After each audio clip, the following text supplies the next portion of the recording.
it's not just given to chance. It's not just hopefully Sargun down the street or Ninos over there or Shami down there will do something. It's no, us together, we will sit. This is what we want to see 5 years, 10 years, 20 years. So if we want to progress, we have to work for that progress.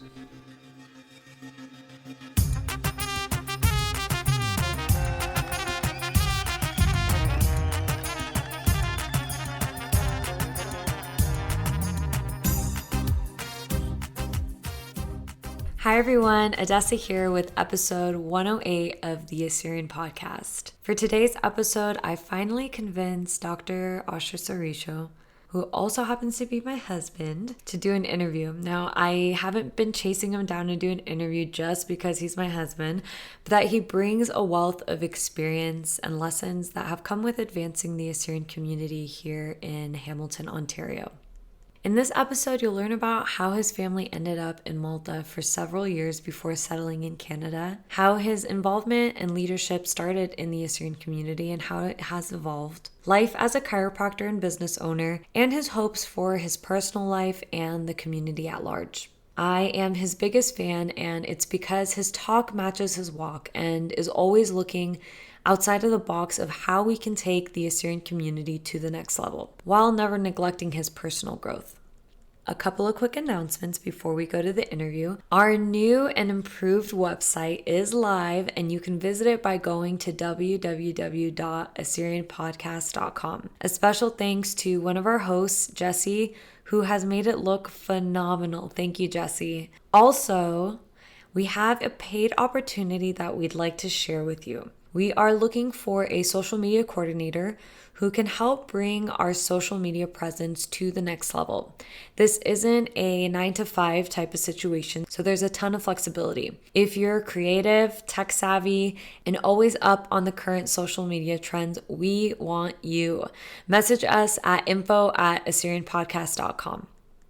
Lastly, support for this week's episode of the Assyrian podcast is brought to you by Tony Kalokarakis and the injury lawyers of Illinois and New York. If you know anyone that has been in a serious accident, please reach out to Tony Kalokarakis. He is your man.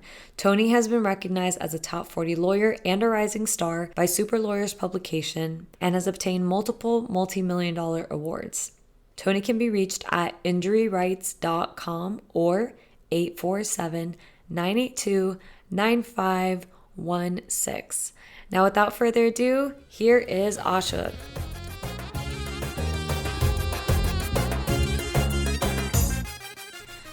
All right, Ash. So we've put our daughter to bed. The house is nice and quiet. We can now start the interview. I feel like this is the Red Table Talk with Jada Pinkett Smith and Will Smith. And they're interviewing each other. They finally have each other on the show after many shows. Am I Will or Jada? Who would you like to be? The funnier one. Okay, Will Smith. We'll go with that. All right, Ash, I wanted to interview you on the podcast for a while now, and so I'm glad that we've had the opportunity to do so. So you were born in Iraq. Mm-hmm. Where in Iraq? So Tilkepe in Iraq. And where is that geographically? Just outside of Mosul, so in the northern part of the country. And at 3 years old, your family decided to leave Iraq. And what was the reason? Well, it was the wars that were happening there. So I think at the time was the Gulf War. The Iraq war just had finished. And with another war looming, it didn't seem like there was hope for family there. And so your family had left, and you were a family of 7, right? You have 4 other siblings, yes, plus your parents. Yep. So a group of 7 people leaving, not sure what is in store for the future, and you land in Malta. Yes. How did you get to Malta? And how did you even hear of Malta? Yes. To be 100% honest with you, we flew there. And how do we hear about it? I think it was from other Assyrians. There was, amazingly enough, a small community there of transient Assyrians who had predominantly left from Iraq and they were in limbo, seeing what they would do next. So Malta, for people who don't know, beautiful, beautiful place. It's a paradise, more or less. It's an island in the middle of the Mediterranean. Beautiful country, known for tourism, beaches, everything. But they don't give out citizenship unless you're born there or you marry a native. So we were visitors for 5 years there, and in the process trying to see where to go, and we did get rejected, I think, a couple of times going to the States, even though I have numerous uncles and aunts there, but we were rejected. And I think a family had come to Canada before us, and then my parents were like, let's try Canada. They gave us the thumbs up, and then we came to Canada in 1997, July 31st. Oh, nice. So this month, that's coming up. Yes, this will be our 23-year anniversary. Very cool. Could you talk a little bit about what was life like in Malta? I mean, you'd mentioned that there were, and by the way, this is Malta with a lit, not with a tau, right? That's like the very authentic way to say it is Malta. Yes. If you're from there, yes, you say Malta. Okay. Right? But here, Malta is the way most people, especially the English people who visit there, is pronounced. Funny enough, Maltese is actually a Semitic language. It's classified Semitic. It is very close to Arabic. So if someone speaks Arabic and understands Arabic, they can probably get by in Malta. So which I'm sure that helped you all because your family knew Arabic, and so my parents, you could at least start from that. So my parents did. I think my older sister and brother, but the rest of us, no, we didn't know Arabic. But we're young enough where we picked up the language very quickly. Not only did we pick up Maltese, we learned Italian there as well, and English. So at a young age, most of us spoke 4 languages. So Assyrian, English, Maltese, and Italian. How European of you. Yeah. Lost half of those when I came here, unfortunately, but kept the other half. So Malta, you had mentioned that there were some other Assyrian families there. Big community there, small community? It's small community, but relatively speaking, it's an island. It's a tiny place when you compare it to the vastness of North America and most of Europe. So it is a small community, but everything is within half an hour to an hour of each other. So it's once pretty much an Assyrian family landed there, everyone knew about it. We did have gatherings at people's houses. Like how many families would you say were there when you guys were there? Dozens. Okay. So there were dozens of families. Were you able to blend in? Like, did you look like Maltese, like the other people that were there, or were you sticking out like a sore thumb and people were like, I want to say we did kind of blend in, let's say. Just Maltese look like Southern Italians, and they do have the darker features, darker skin tones, and darker eyes and hair. But not knowing the language, and Malta, again, it's a very small place. People who, the natives, have lived there for centuries, mm-hmm. more or less. So it is one of those where they can tell an outsider. Mm-hmm. But going back to the community, it's anytime there was an Assyrian, everyone would know. I still remember most of our friends were Assyrians, and I remember too, eventually we had Assyrian classes. I still remember an individual, he actually moved here to Hamilton before us, and I think that was one of the big reasons my family moved to Hamilton as well. We call him Baba, or Abu Ivan, and they teach Assyrian there. So now when you say teach Assyrian, do you mean just within the confines of your houses, or did you have like a shotaputa, a community center for Assyrians there type of thing? Just house. So okay. I think it'd be mainly their house. Very young, don't remember too much, but I remember that. I remember too when going out to the boardwalk or kind of the area where people would hang out by the water, the Assyrians would be congregating in one area and everyone would know, so that's where they would end up. So although the future was very, very uncertain, my parents and all the other Assyrians there tried to make one thing that was constant, and that was being around others like us. I know one we have a lot of contact with to this day, and there's another one. There's a number of them who live in and around the Hamilton area that my parents do see, our families do see each other. There's some in Detroit area that we've seen mainly in weddings, eventually becomes like that. And yeah, so that was kind of a connection was created in Malta, and it was an amazing thing. Cool. There needs to be like a reunion the same way that Kirkuk and Habania have their like reunions. Yeah. You need to have a Malta reunion. In Malta itself, maybe. Oh man, that'd be amazing. And Malta like itself is paradise. I mean, if you look at pictures, it's just like what you would envision, just turquoise waters, just a very beautiful place. Is that how you remember it as well? Very historic. It has a lot of history to it. I think at one point it was a British colony.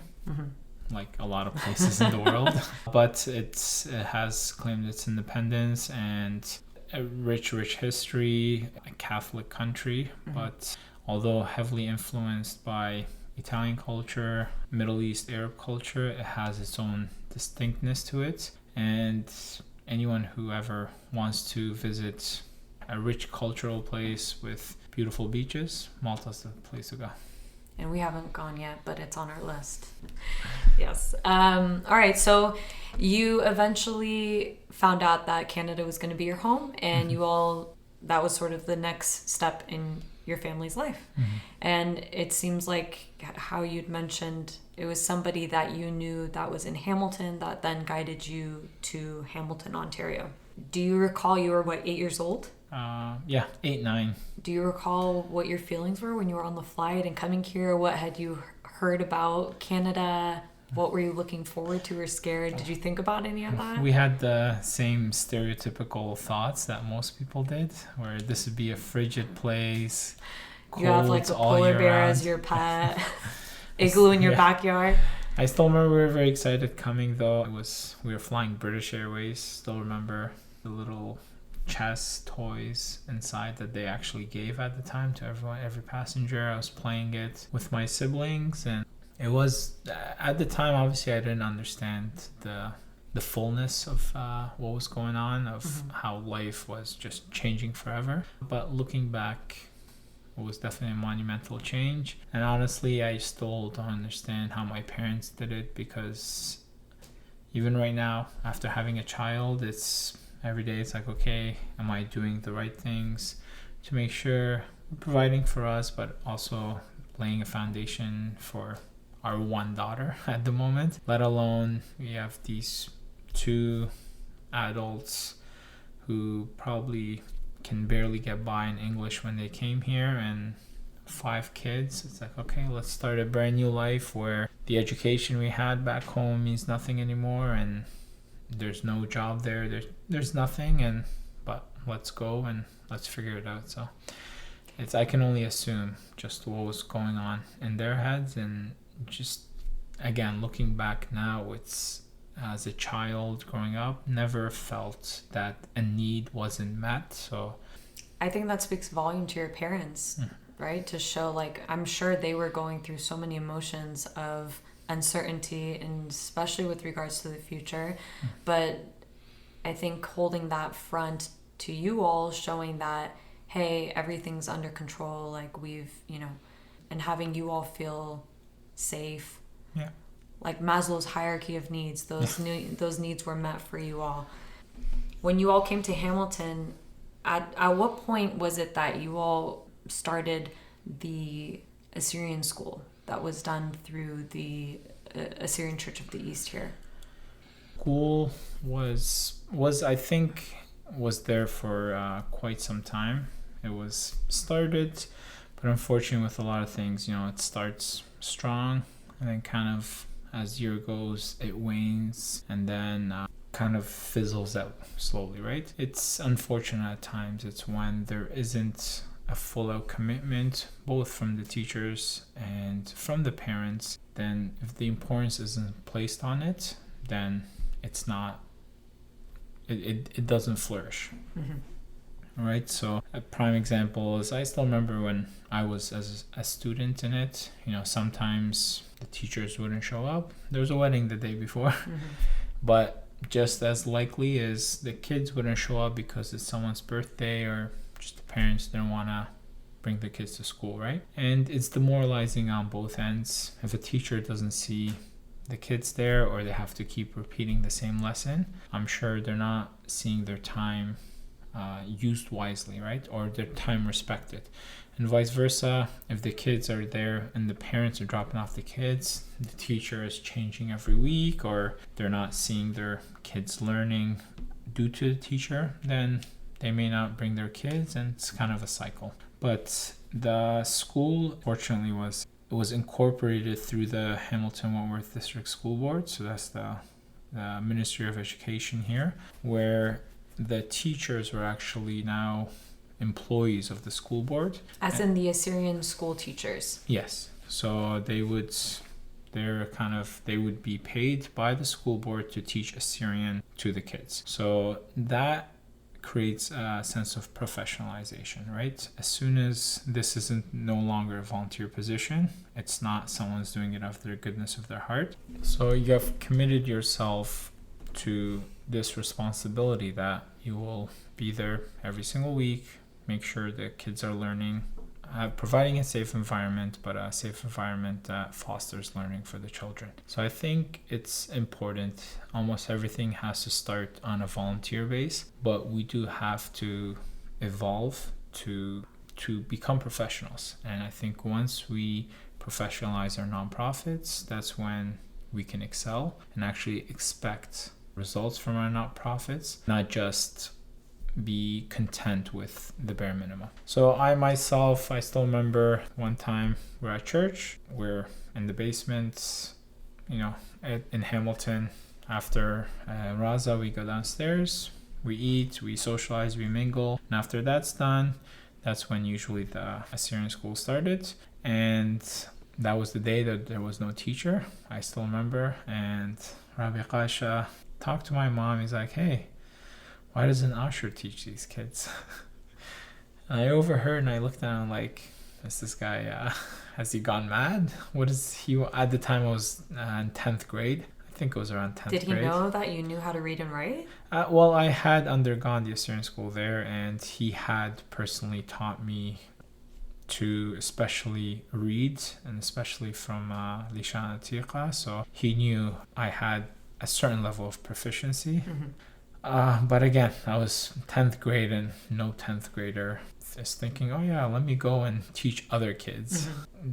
These children were younger, right? Let's say maybe 8, 9, 10 years old. There was maybe 10 of them. But my mom and my father there too, they kind of pushed me. They're like, just stay.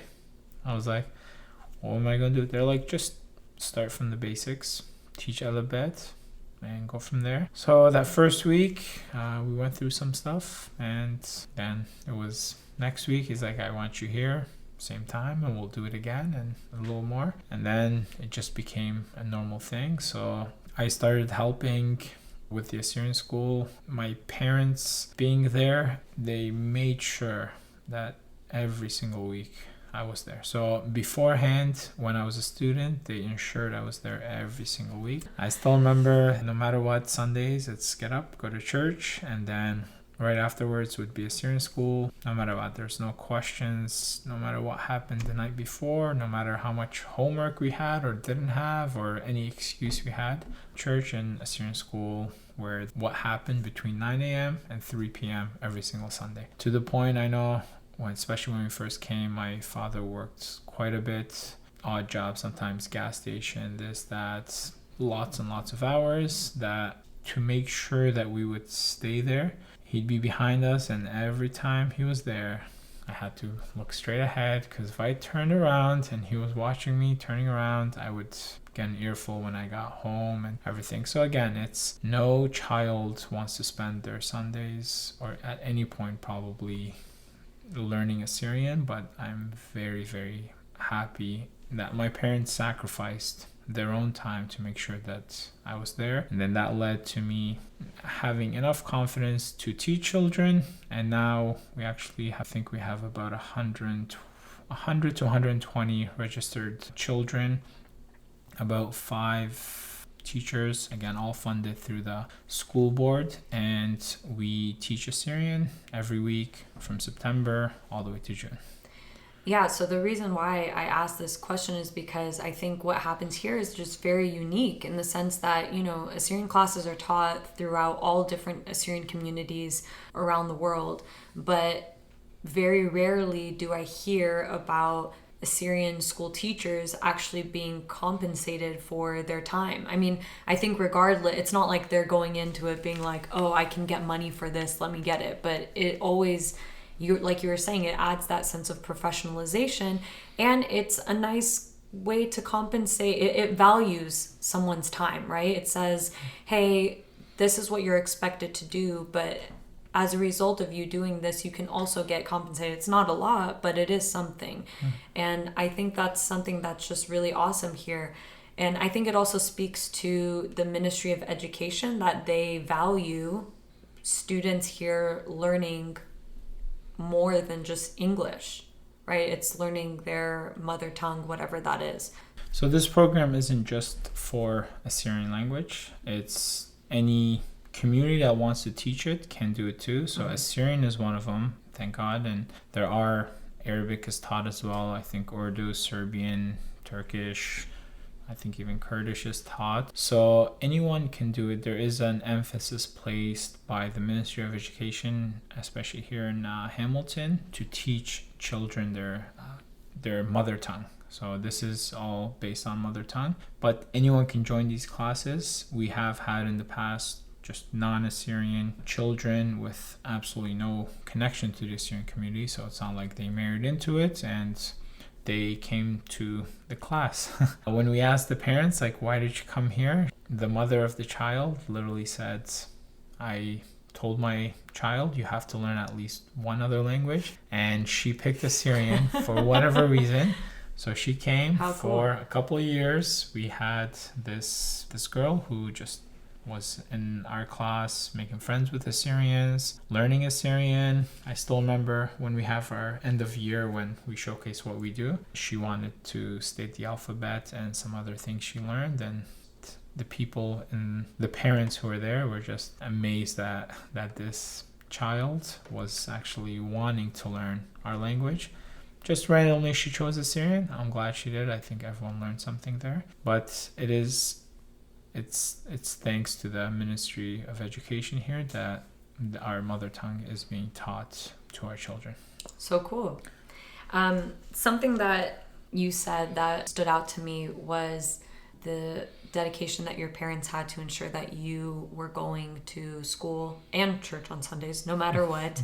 That something that I notice about them is that they have wanted to see you all flourish, not just within the Assyrian community and keeping your ties there, but at the same time doing well within the larger Canadian society and doing well for yourselves and reaching and fulfilling your potential. So when you eventually went to university, you went to McMaster University here in Hamilton. What led you to your career path within chiropractic, and about your involvement with the Assyrian Chaldean Syriac Student Union here? So growing up, my parents always instilled confidence in all their children. So I definitely felt that, and I knew that one of the best ways to succeed in life is through education. Right, so my parents always told me you gotta focus on school, and thankfully I did excel in school, and it did open a lot of doors for me. So after high school, it was going to, as you said, McMaster University, and I took kinesiology there. So it's the study of the movement of the body. How did you know you wanted to do kinesiology? I'll see. I didn't. So during high school, I took almost every course that I needed to take. So all the sciences, all the maths, all the courses. So that was giving me the option then to apply to everything. So I applied to engineering, I applied to the sciences, I applied to social sciences, and then I got accepted to all of them, and that's when it's like, okay, time to make a decision, because I don't want to make a decision beforehand unless it was kind of a sure thing. I personally was leaning more towards the engineering path. I've always been intrigued, especially nuclear and physics and the physical sciences. But I remember my dad was also pushing me towards more health. But I was also, with kinesiology, I was intrigued by it too, because there was quite a bit of a physics component to it too. So honestly, looking back, I'm not sure why, but I chose kinesiology, and I'm very, very happy that I did, because then that was 4 years of kinesiology, which led to 4 years of chiropractic school. And how did you know you wanted to go into chiropractic? Well, as most people, 4th year of university, it's like, all right, what was the whole point of this? What am I going to do with my life? So my last year, obviously with kinesiology, it leads to the health, and obviously with a bias towards the physical therapies and physical health, right? So my last year, I did some shadowing with physiotherapists, chiropractors, family doctors, and I was a lot more intrigued by what chiropractors were doing, and especially what led me more towards it wasn't necessarily what the chiropractor themselves were doing, but honestly was the patients and how thankful they were that they were patients at chiropractic clinics. To be honest, the patients that I saw at family doctors and some physio clinics, they don't want to be there.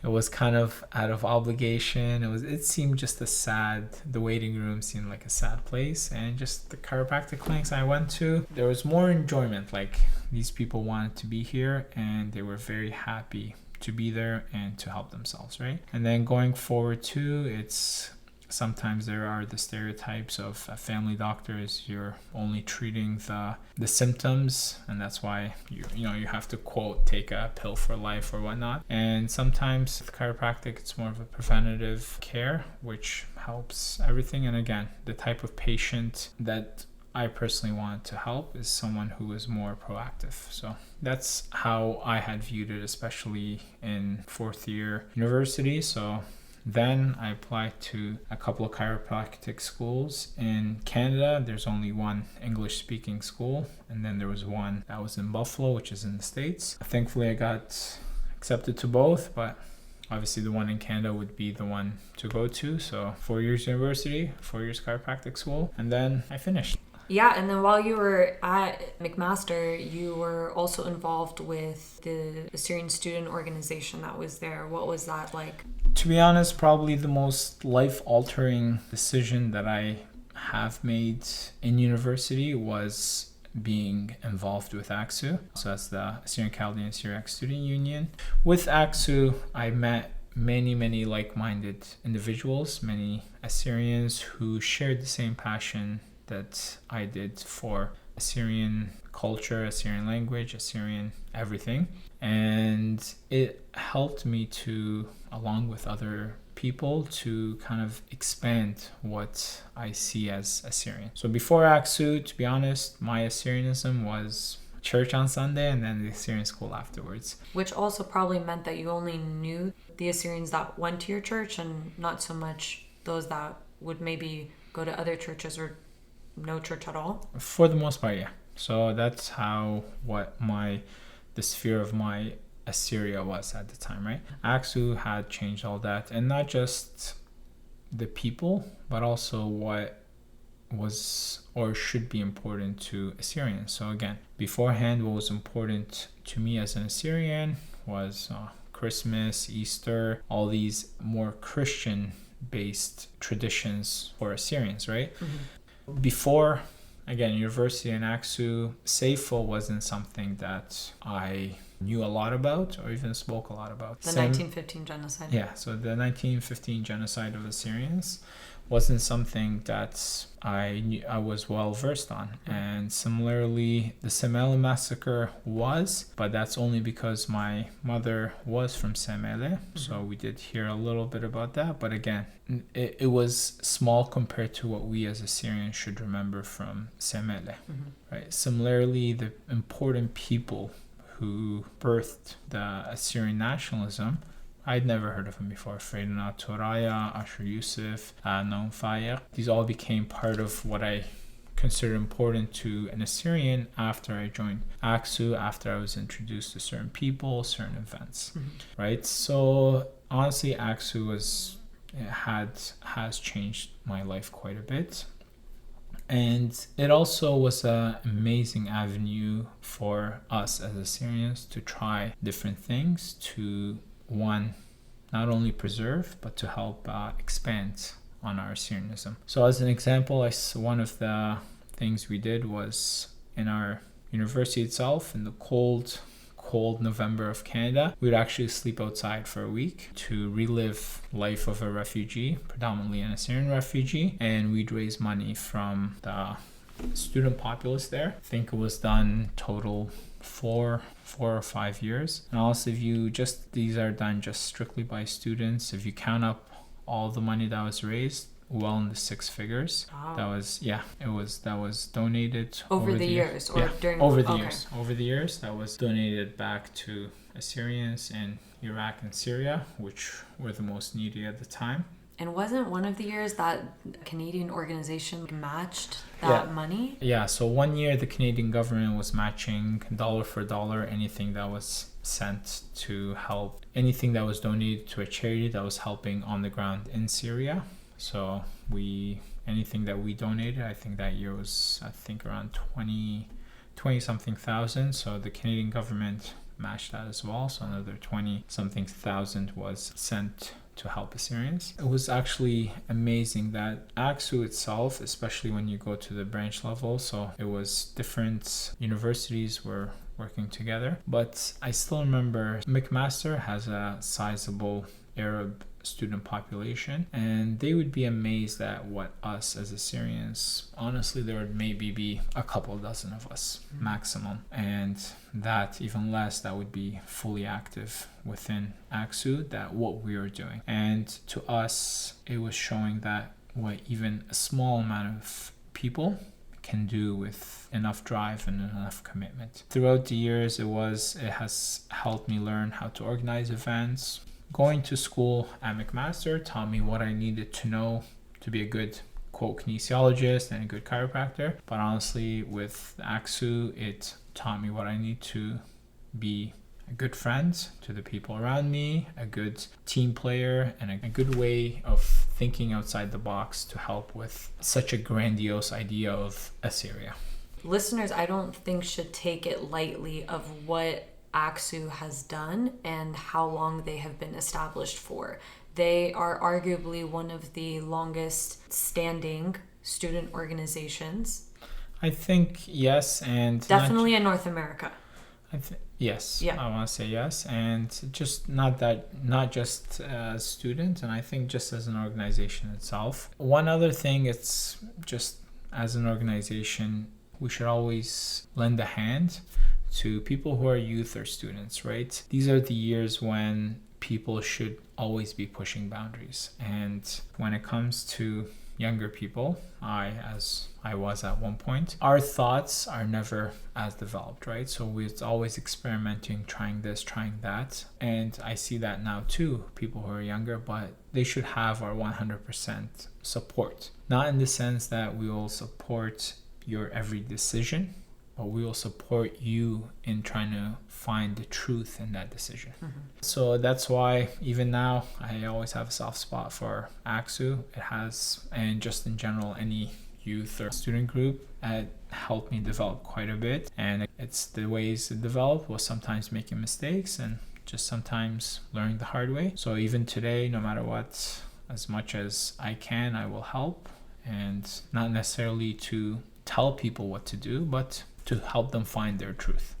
And you have friends that have stemmed from that and have still continued those relationships, and they have been strong. And a lot of people here can thank Aksu for starting such strong and valuable friendships that would have never happened otherwise, because they're just growing up here. The way that I understand it, there just weren't other opportunities outside of church to be able to get to meet and get to know other Assyrians. So that's very cool. Now you're done with schooling, and then what happened? My initial thoughts have always been stay in academia. I would love to do research, continue it, but honestly after 8 years it was just like, okay, You're done with school. Yes, this is it. Let me at least make some money and pay some taxes and pay down some of these student loans. So 4th year of my chiropractic school was okay, and same thing as with university, it's like, okay, now what? So our 4th year is all kind of hands-on. It's working in clinics, working with the actual population.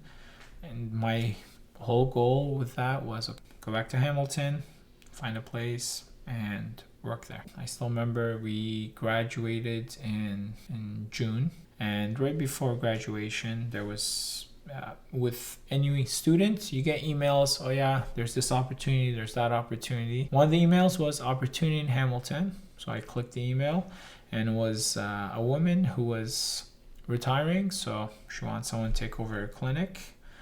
And I was like, okay.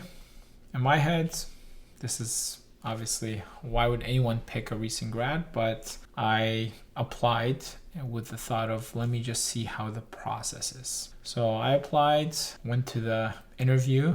We talked. Honestly, it seemed like it was going great. A couple of days later, she calls, and I was like, I guess this is her way of saying no, but she's like, hey, honestly, out of all the people, I really liked you, and I feel like you'd be the best fit for my patients. I was ecstatic. Honestly, I was like, okay, is this... Here you are, a recent grad, being like, offered a clinic. Yeah, this would be phenomenal. So she's like, when can you start? I was like, okay, so this is June. My whole dream is to go to Europe in August, start in September after Labor Day. So I was like, can I start in September 1st? She's like, I'm hoping to be finished by August 1st, and I want you to shadow from now until then. So I was like, okay. So long, Europe. It's like, so do I be a grown-up and take this, or do I just be like, no, this is my last hurrah? So I didn't have to think about it too much. Yeah, Europe has to wait. We'll put that on hold. Let's do this. So between June and about middle of July we do all the testing, everything. The license doesn't fully come in till then. So once mid-July hit, that came in. I was shadowing her for a bit, and it was like, okay, August, it's like, take it, run. I still remember August 6th. Go ahead, start. So from August 6th, I've been working at the clinic. It's been phenomenal. I really enjoy, one, working with patients, but also running the clinic itself. It has been very rewarding seeing kind of the number side of it. I've always thought of myself as a numbers guy, so it's been amazing dealing with both sides. And it was initially just me, so over the years brought on 2 massage therapists and then a physiotherapist. So now there's 4 of us. We work together trying to help as many people in Hamilton as possible. That must be so rewarding to be able to slowly grow a practice and being able to provide all around a wellness experience to your patients. Yeah, I've been blessed enough, again, just starting off with a patient load, starting off with a clinic. The staff, absolutely phenomenal. Even the therapists, again, it's been amazing all around, and I couldn't have asked for better results. And people, let me just tell you, prior to meeting Asha, I had never gone to a chiropractor just because I just thought you only go to a chiropractor if you are, like, God forbid, but happens, in a car accident or something like that. I never thought like, oh, I need my back adjusted. For those of you who have gone to a chiropractor, you know it is a game changer. It's not always like the stuff that you see on YouTube where it's the crazy cracks and everything, but wow. I never knew that I needed it until I got treatment and I was like, okay, this is it. Game over. That plus a massage, oh my gosh. You're going to leave feeling like 150%. But anyway. So make sure you call 905 389 I mean, this isn't a plug for him. It's just in general for chiropractic care. Phenomenal, game changer. Highly recommend it. Anyway, so you're doing that. You're living the sort of Assyrian dream for parents in terms of like, oh Bruni ki halaki azel umra kit khoshiba ki makro you lishana dian u ile doctor. So you're kind of check marking all those things, but you didn't do it for the sake of doing it. It's just that's just what came of you, and you give it all 110%. Something that I've appreciated about you is obviously AXU remained a student organization. You worked on it a little bit afterwards, but you still felt like there was a need for something else within the Hamilton community to serve the greater Assyrian population here. So talk a little bit about the birth of Bet Nahran Assyrian Heritage Center.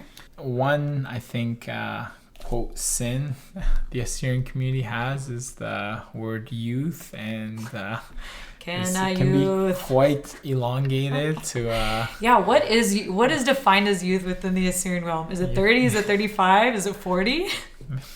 40? Who knows? 45? So that's it's important, obviously, to as much as possible be part of a youth student group as much as you can, but once the time has come to move on, it's time to move on, right? So we should always foster an atmosphere where once we're in a group that we can leave it in better hands. So we shouldn't be tied to an organization and be like, oh no, if I'm not here, this will be gone. If that is the case, then I think as leaders of a group or just as members of a group, we haven't done our job. So as much as I would love to have stayed part and helped grow, my time was up and honestly was left in great hands, and it'll be left hopefully in even better hands after that. Unfortunately, there wasn't anything at the time like, okay, I'm not a youth anymore and I want to still be involved with Assyrian activities, Assyrian events, not necessarily part of the church, right? So it's trying to do something. I had linked up with, you guys did an interview with her, with Yvette Haddad, and I wanted to do something else, and I spoke with her. I was like, just as background, it wasn't just random speaking. So her kids were coming to the Assyrian school, and I had suggested an idea, and she was like, I just need someone to kind of ask me to be involved because I want to do something for Assyrians. I just don't know how. Mm-hmm.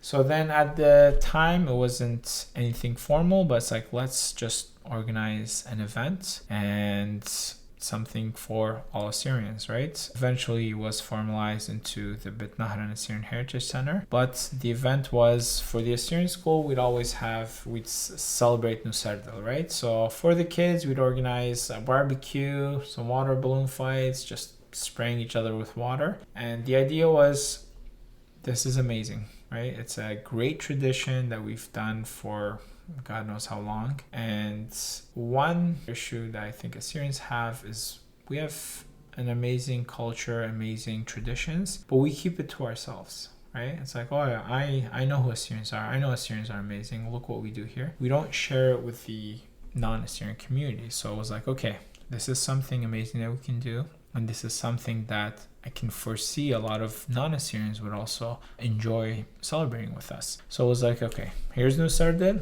Let's open it up to the general Hamilton population. So that's when we got together, banded with other individuals who could help us. And we're like, let's organize Hamilton's biggest water balloon fight.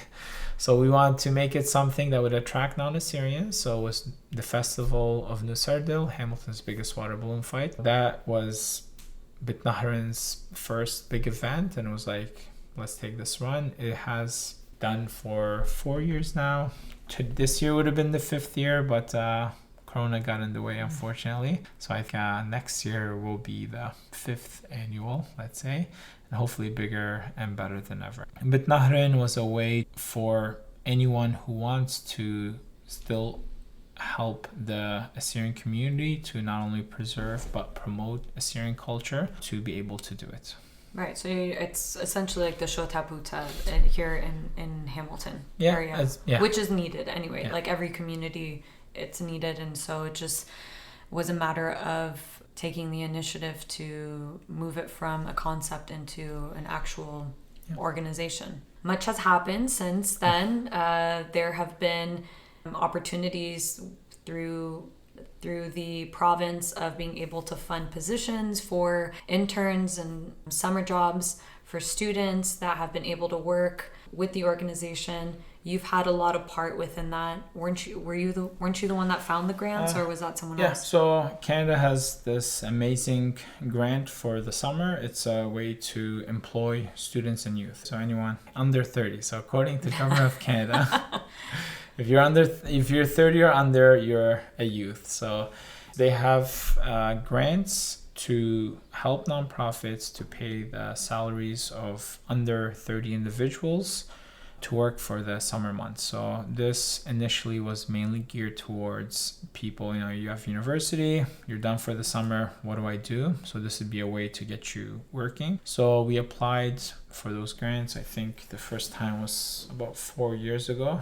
and honestly I was shocked too. It was one of those like, let me try apply for it. I applied for a lot more than what was needed, because initially my assumption was I'll ask for 3 times what we need. Maybe they'll give us half of what we need, and I'll still be happy with that. But they gave everything, and it was great, especially for, I think it was 8 Assyrians and 1 non-Assyrian who helped us. So we hired them to help out with Nusardin. So it was honestly a big learning curve too, and I learned that managing 9 people is not easy at all. And initially the thought was, these are all university educated, they will be very self-driven, and they will be able to perform a lot of the tasks themselves. And that was the case for some things, but not a lot of things at the same time. So it did teach myself and others part of Bit Nahrin just moving forward to what was more needed of us, where it was very obvious that more money is not going to cause a much better event, or more people isn't going to cause a better event, as was seen. It was there was that law of diminishing returns, where it's not necessarily we need that much more of resources, but we need just enough resources used appropriately and enough volunteers and workers used appropriately. So again, it was a great learning curve. We learned for the next year, we applied for the proper amount, the proper youth, and it did help quite a bit. So honestly, again, over the years for this, I think Nahrin applied for it 2-3 years, and most recently for the Assyrian school applied for it too. We've employed dozens and dozens of Assyrians, and probably helped to contribute 6 figures into the Assyrian community and Assyrian quote economy here in Hamilton. For listeners that might be curious about this, or saying like, oh my gosh, how the heck, Canada's so cool, Hamilton's so cool, how did they do that? There's probably a likelihood that within their own cities that there are opportunities. They might not be the same exact thing, but there might be grants or opportunities that can advance Assyrians within their community, while also obviously contributing to the greater Canadian society or whichever society that they're a part of. So I can argue that that is probably not something that is just unique here. It's just that you have you've done your research and have taken up the opportunities to apply to those, be able to then fund positions within. It all comes down to the professionalization, right? As much as possible and whenever possible, it is to, once there is a salary attached to it, whoever is doing the work, it's no longer volunteer where it's like, if I have time, I'll do this. This is your job. This is what you're working on. And one thing that we have to do is, you and I have spoken about this, and I've spoken with other people too. It's like, imagine not being Assyrian. Imagine not waking up and having that kind of that burden on your shoulders of, is my language going to die with me? Is my culture going to die with me, right? And being Assyrian shouldn't be that. Shouldn't be just kind of this negative that's around us all the time, kind of depressing us, bringing us down. There should be positives to it too. So this is what we try to do, especially with youth. It's like, okay, because you are Assyrian and because you can contribute a little bit to the language that we're seeing, or because you can contribute more towards this event because you know the traditions, the customs, that's why we're hiring you.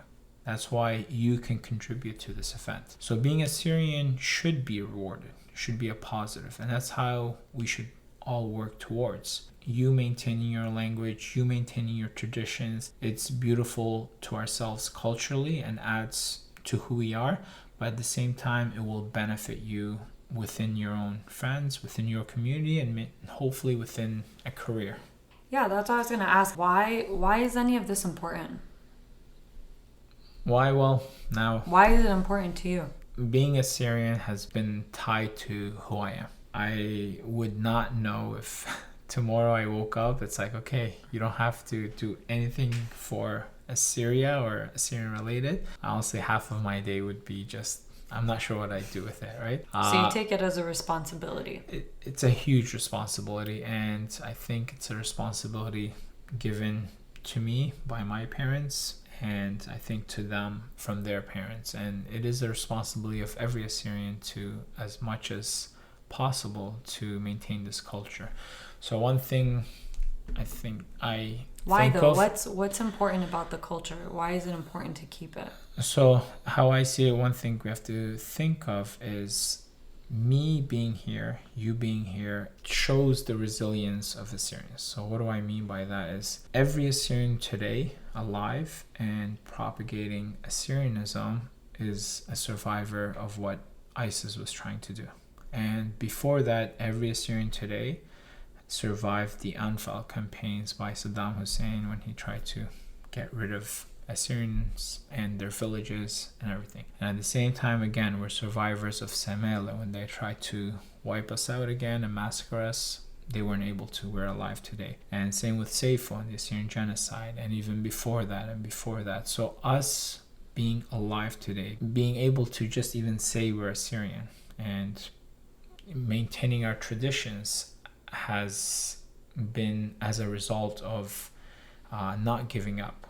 And honestly, one of probably a very sad component is when the sword was to our necks, when the guns were pointed at us, we did not give up our Assyrianism. We did not give up who we are as Assyrians. And coming to the West, when we have the freedom to maintain it, and when we're even encouraged to do it, we're not. So it's very unfortunate that when we have all these opportunities, we don't maintain it. But when even our parents and their parents, when they faced death, they still maintained it. Our parents were given more or less the choice of, yes, you can live as an Arab or a Kurd or maintain your language in Iraq or Syria or Turkey, Iran, or you'll have to leave. They chose, I'd rather take my chances somewhere else but maintain my Assyrianism. So then it would be very unfortunate for me to give all that up, this rich culture built on thousands of years, when I have every opportunity, every freedom to maintain it. And especially now, having a child, it's who's gonna be able to pass it down to her. I was fortunate enough that my parents have a direct tie to Assyria. They grew up there, they know the traditions. I myself, and when it comes to you, most of our lives we've lived in diaspora. So unless we put a heavy emphasis on learning our culture, learning our language, who's going to give it to our daughter, right? Yeah, and I like what you said. It's not a burden and something to be looked at negatively. And it doesn't have to. It can be seen as a responsibility, and gladly. It's the least that can be done, right? Mm-hmm. For all of those that have come before us, for us to be here. What do you sort of see in terms of the vision for your future, for the future of Assyrians in Hamilton? / what would you like to see? My hope right now is well, again, because a recent father, it is focusing on obviously children, but I think we need to also focus on our seniors. And again, I see it from both ends. My parents, both now retired, and I have a daughter too who's very young. So speaking of those grants, we are looking at something right now to help seniors and trying to apply a project where there'd be knowledge sharing between seniors and toddlers. So I think it would be very, very beneficial to have our toddlers interacting with our seniors. One, the seniors, who doesn't want to hang around the young, youthful energy of a 2, 3, 4, 5-year-old, right? Mm-hmm. And at the same time, our toddlers, even at that young age, I think can learn a lot from our seniors. These people who God only knows what they've had to go through to be able to build what they've built here for us. So working on that end, and one thing I've been dying to do and meaning to do for a long time, but unfortunately has been on the back burner, is something along the lines of like a chamber of commerce or a business association here in Hamilton for Assyrians. Assyrians, very hardworking, very entrepreneurial. Even here in Hamilton, there's maybe 150 businesses that are probably Assyrian owned, and that's just from rough estimate that I had come up with not too long ago. It's pooling all these resources, all these businesses together to be able to help each other out and making being Assyrian an asset, not a liability. Helping each other, the mistakes that someone else maybe made when they were running a business, I can learn from.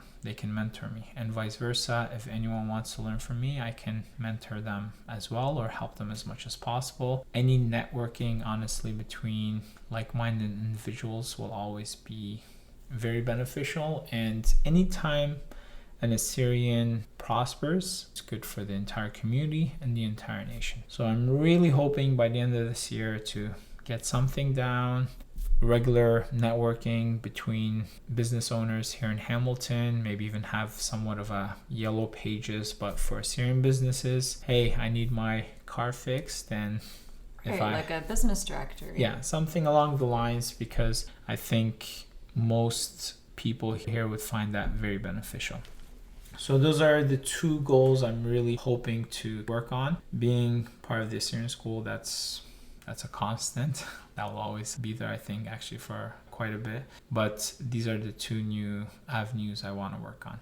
In other places, senior care for Assyrians is probably done a much better job than here in Hamilton. I think it is something that us as a community need to start putting a lot more focus on. I think we should have probably put a focus on it 10, 15 years ago, but we can always do it now. As Assyrians, we stand on the shoulders of giants, but if someone asks who these giants are, it's like, oh yeah, Ashur Bani Pal King and Hammurabi and Sargon of Akkad. But honestly, we have to see our parents as those giants too, because anything that I am doing is because of them.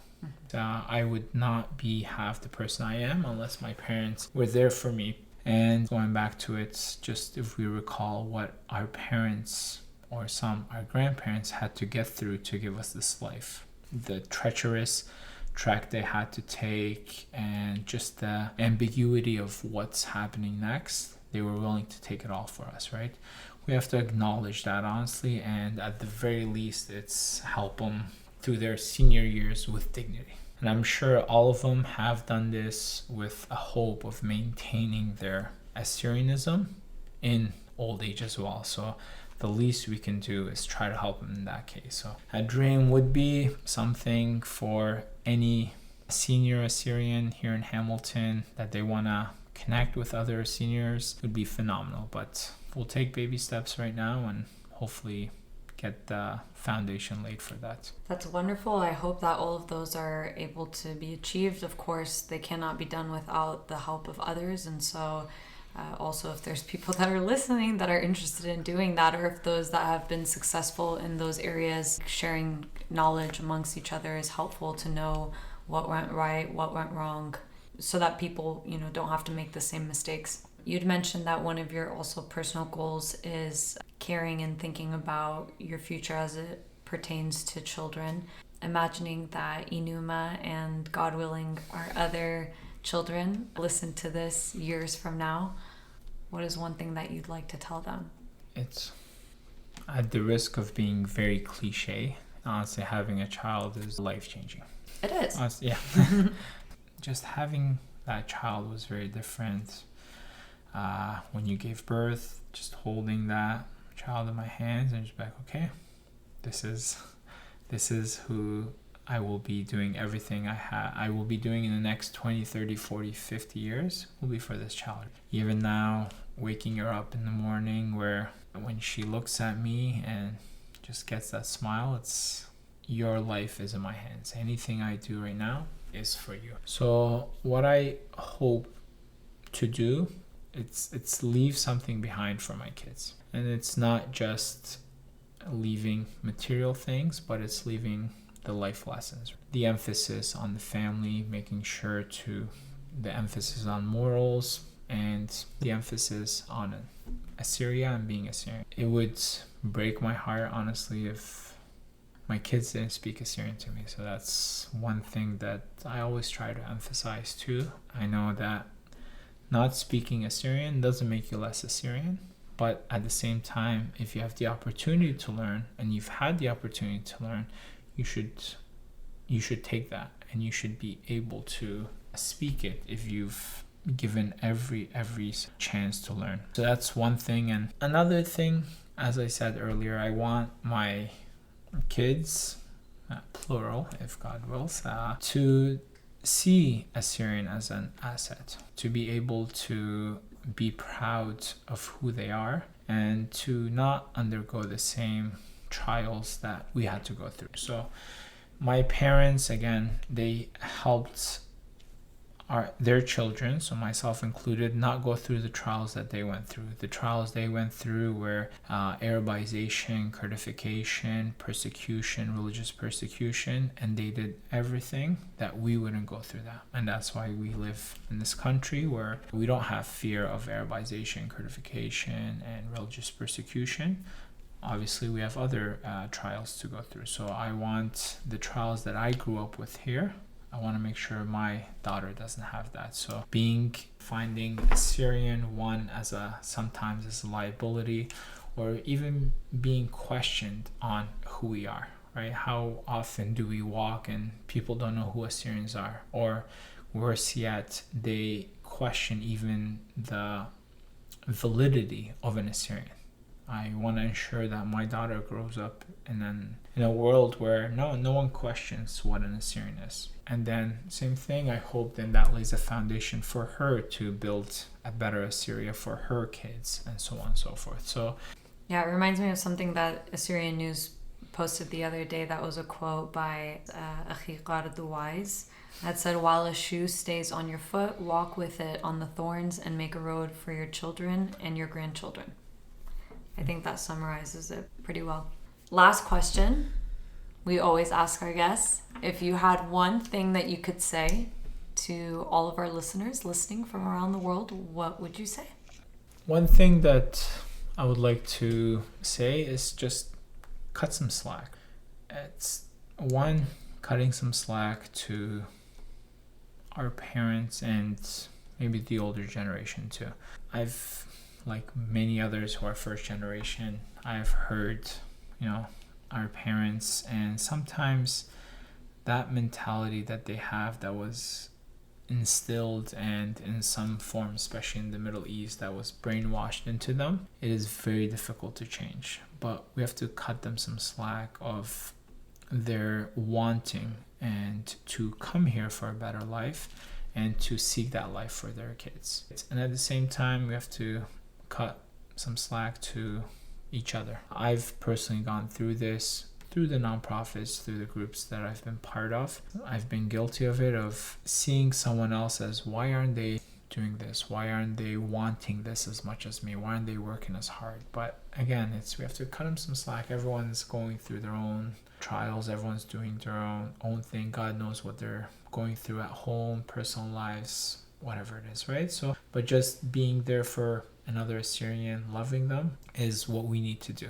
And at the same time, we have to cut some slack to ourselves, right? We have to understand that although being Assyrian is unique, our situation requires a lot from us. And I think it requires a lot that most people actually don't even understand. So it is very, very normal to be exhausted, to be tired with this. And at times it is just drawing away from the community, everything, and that's okay. We have to cut some slack for ourselves that as Assyrians, not only do we have to worry about, doing well in school or finding that good job and working hard. It's once we go home, a lot of us are worrying about, how do we build this community? How do we build our nation? How do we get this? And I'm sure myself and many people listening, that's not an easy task, right? And that's a task, again, that many people, especially in the West, just don't understand. And finally, it is just take some chances and do something new. I am lucky enough that through my clinic, through my work, I get to speak to a lot of older individuals. And honestly, it's amazing speaking to them, because when you speak to someone who's lived 60, 70 years, the things that they put importance on, I think will be the same things that I will put importance on in 30, 40 years. And all of them, one, it's family. It's spending more time with family. It's having that community around you. And two, almost all of them talk not about the things that they did and why they regret doing the things, but I think a lot of them talk about the things that they missed out on. We don't want to live a life on missing this opportunity or missing that opportunity. I don't ever want to be 70 or 80, and especially when it comes to Assyrian related things, and especially with children, be like, what if I did this for my daughter? Or what if I did that? Would she maybe be more involved? Would she speak more Assyrian? So it's always take that chance, do something new, try something new. And honestly, at the end, as individuals, we'll be better. And again, if we're better as individuals, our community, our nation will be better too. Final thing that I am understanding as I get older and these white hairs come on my head is what was said about the American space program. So the thought with almost everyone is things just progress. Things will get better. 5 years from now, they'll be better than now. 10 years from now, they'll be better than 5 years. And 50 years, they'll be even better than that. We have to understand that unless there is that will to make it progress, that won't happen. So we can see that specifically with the space program. Who would have thought that America in the 70s would be landing on the moon, and now they can barely get to space if it wasn't for SpaceX and Elon Musk. So with Assyrians, it's the exact same thing. And I've heard it before, and it's been said to me too, where it's like, oh no, we're good because the youth are doing this. Or the youth, to be honest, unless they are helped and guided and to be shown what has worked and what hasn't, there won't be progress. As Assyrians in the West and the diaspora, we're a prime example. I personally think Assyrians were in better positions 50 years ago than now, and 50 years before that, they were probably in better position in the West than now. So we have to be able to lay the groundwork for, no, this is how we will progress. And it's not just given to chance. It's not just hopefully Sargun down the street or Ninos over there or Shami down there will do something. It's no, us together, we will sit. This is what we want to see 5 years, 10 years, 20 years. So if we want to progress, we have to work for that progress.